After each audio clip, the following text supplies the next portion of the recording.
The story begins with a chilling historical record. The earliest accounts of hydrophobia date back to approximately 2300 BC. In the modern era, the world knows this deadly disease as rabies.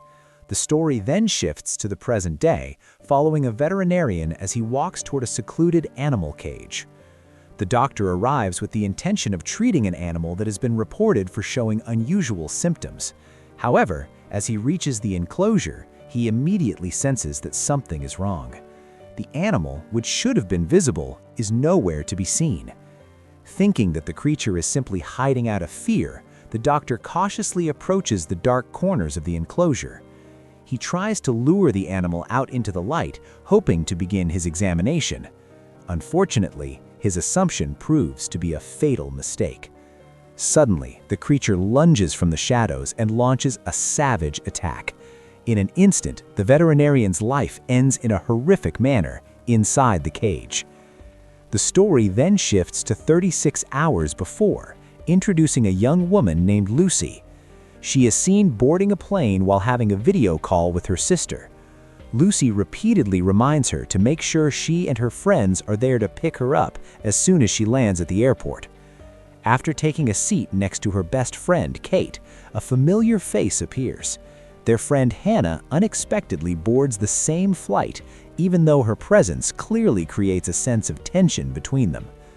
After a long journey, the three of them finally arrive at their destination. They are greeted by a young man named Nick, who offers to drive them to their temporary home.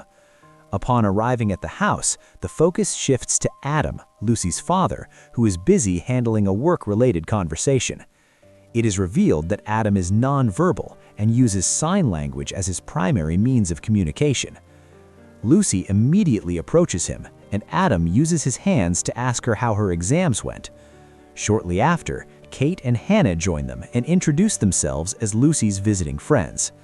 Nick also greets Adam, leading to a brief and light-hearted conversation. Adam asks Nick about his love life, and Nick admits that he has recently gone through a breakup.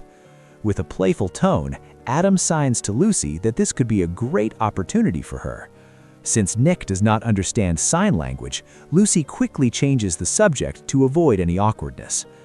As Lucy prepares to leave the room, her father signs a heartfelt apology.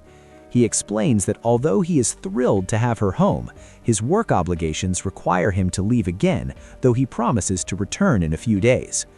Lucy reassures him, saying that she understands the situation perfectly because it has always been a part of their lives. Lucy goes to meet her younger sister, Erin, though the meeting starts off cold. Erin is still disappointed that Lucy left her when she was a child. After Lucy apologizes and talks to her, they eventually reconcile and move past their old conflict. At that moment, the family's pet chimpanzee, Ben, arrives and shows his excitement at seeing Lucy again. Lucy introduces Ben to her friends, who are initially nervous. However, after a calm introduction, they begin to feel more comfortable around the animal. Later that night, Hannah and Nick talk while walking through the house. Hannah asks about Lucy's mother, and Nick explains that she passed away years ago. He mentions that she was an animal behavior researcher who made the unusual choice to let Ben live in the house. During their conversation, it becomes clear that Hannah and Nick are starting to develop an interest in each other. A bit later, Hannah explores the basement and finds a hidden pool. She sits down to enjoy the quiet area, but the atmosphere changes when she notices Ben staring at the water and making low, disturbing noises. Suddenly, Ben grabs Hannah's arm and pulls her with surprising force. Adam arrives in time to stop Ben and calm the situation down. He explains to Hannah that Ben can be unpredictable around strangers before taking him back to his cage. Inside the cage, Adam finds the remains of a dead animal and asks Ben if he had been fighting, but the chimpanzee acts as if nothing happened. After spotting blood on Ben's fur, Adam silently locks the cage and leaves. The next morning, Adam shows Lucy and Erin the body of a mongoose, claiming it had wandered into the cage and was killed by Ben. After spending time swimming together, the girls gathered to relax and talk.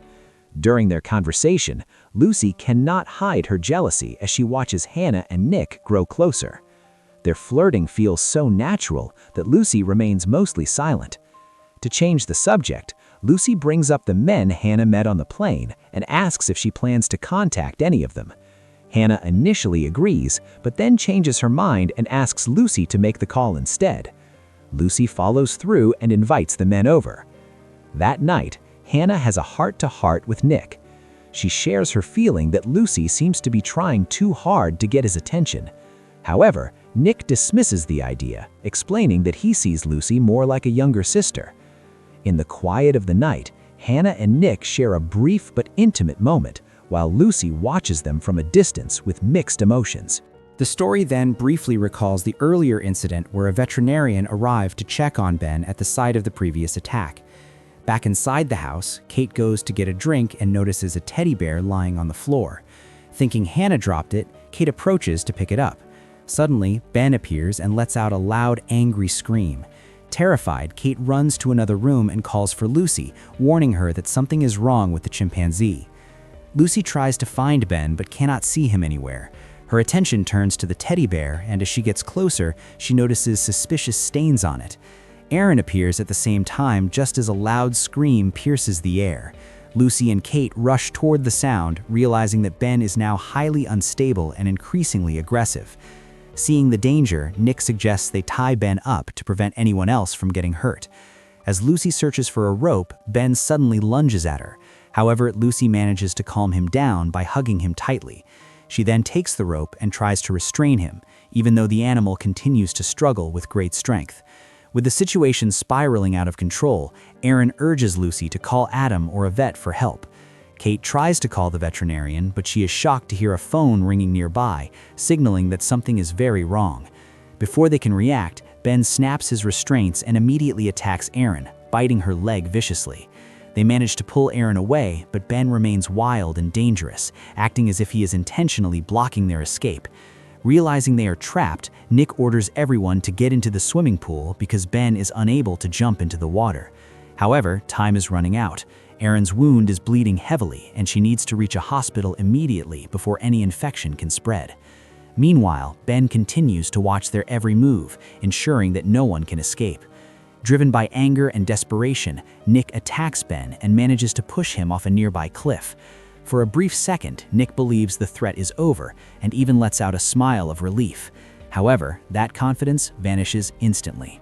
With terrifying speed, Ben reappears and throws Nick into the abyss, leading to his death. Ben then returns to the pool area, emitting a chilling, manic laughter, while the others scream in terror, trapped and hunted by his uncontrollable aggression. After a few moments, Lucy finds the courage to approach Ben to retrieve her phone, which is lying just a short distance away.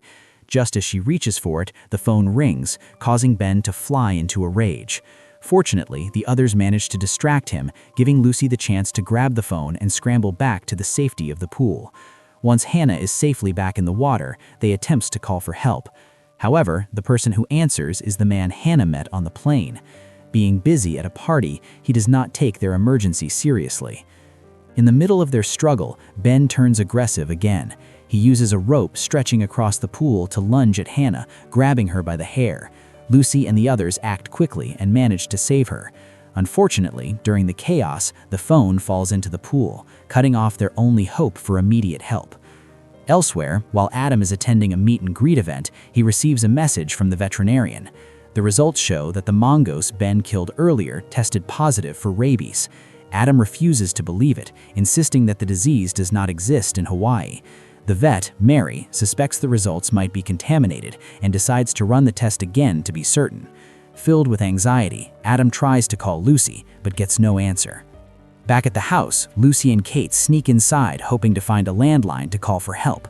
They eventually find one, but as Lucy reaches for it, she accidentally steps on a remote, alerting Ben to their presence. In a panic, they run toward a secret wall compartment, narrowly escaping as Ben trashes the room trying to find them. When Lucy emerges, Ben suddenly attacks her from behind and strikes her hard. Kate acts quickly, pulling Lucy away to save her. They manage to trap Ben behind a glass door, but the barrier does not last long. Ben smashes through the glass and continues his pursuit. He catches Kate from behind, slams her to the floor, and brutally strikes her with a stone, while Lucy screams in horror. Ben then shifts his target to Lucy and catches her. Hannah quickly grabs a rope and tries to pull Ben toward the pool, but the creature manages to break free and escape once again. At the same time, Adam grows increasingly restless. He decides to leave his work and head home immediately. Shortly after, the men from the plane finally arrive at the house, completely unaware of the terrifying threat waiting for them. As they walk through the property, Ben hides in the darkness, watching their every move with calculated precision. When one of the young men enters Aaron's room, Ben launches a brutal attack. He violently tears at the victim and even mimics the man's screams of pain in a chilling act of mockery. Elsewhere, another man finds the girls and accidentally draws their attention.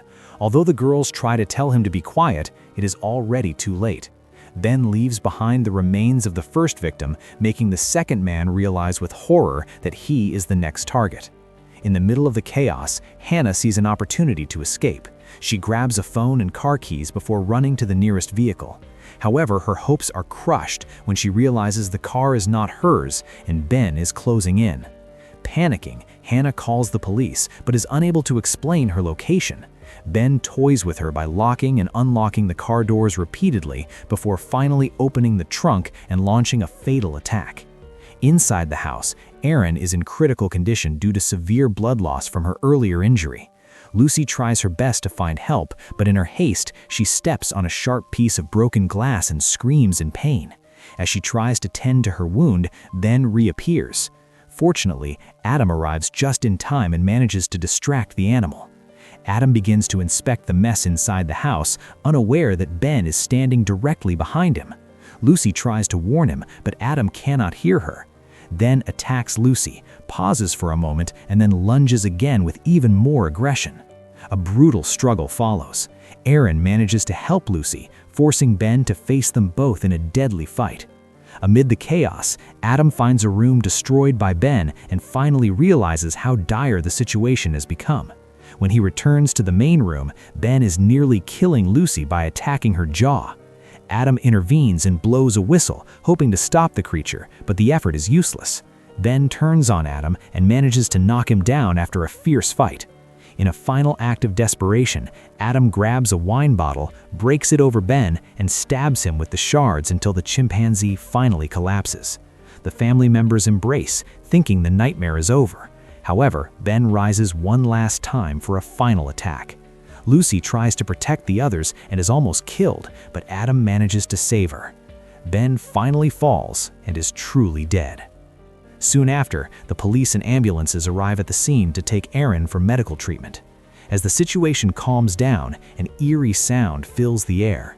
A toy box used for communication suddenly repeats the word "bad" over and over again, as if signaling that something is not yet truly over. This is the end of the story.